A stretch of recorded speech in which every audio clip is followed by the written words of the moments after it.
ਨਾਲ ਦੱਸੋ ਤੂੰ ਤਾਂ ਮਜ਼ਾਕ ਦੀ ਗੱਲ ਸੋਹਣੀ ਲੱਗੀ ਹੋਊਗੀ ਐਨ ਪੜਦੇ ਲਾਉਣੇ ਆ ਇਹ ਨਾਲ ਫਿਰ ਤੂੰ ਕੌਫੀ ਲੈ ਆ ਦੇਖਿਓ ਉਹ ਜੋ ਤਾਂ ਮੋਟਾ ਨਹੀਂ ਆ ਲੈ ਲੋ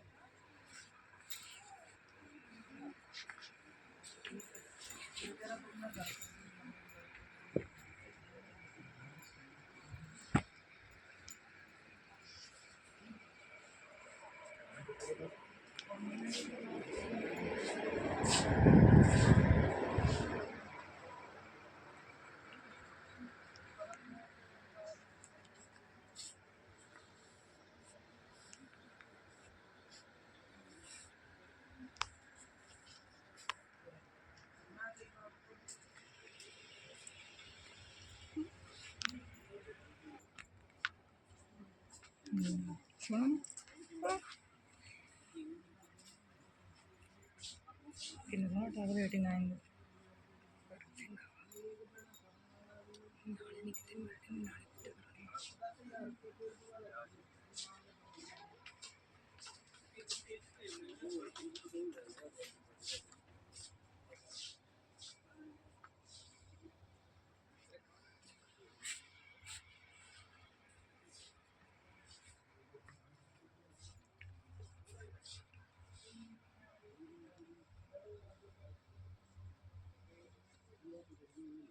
Thank you.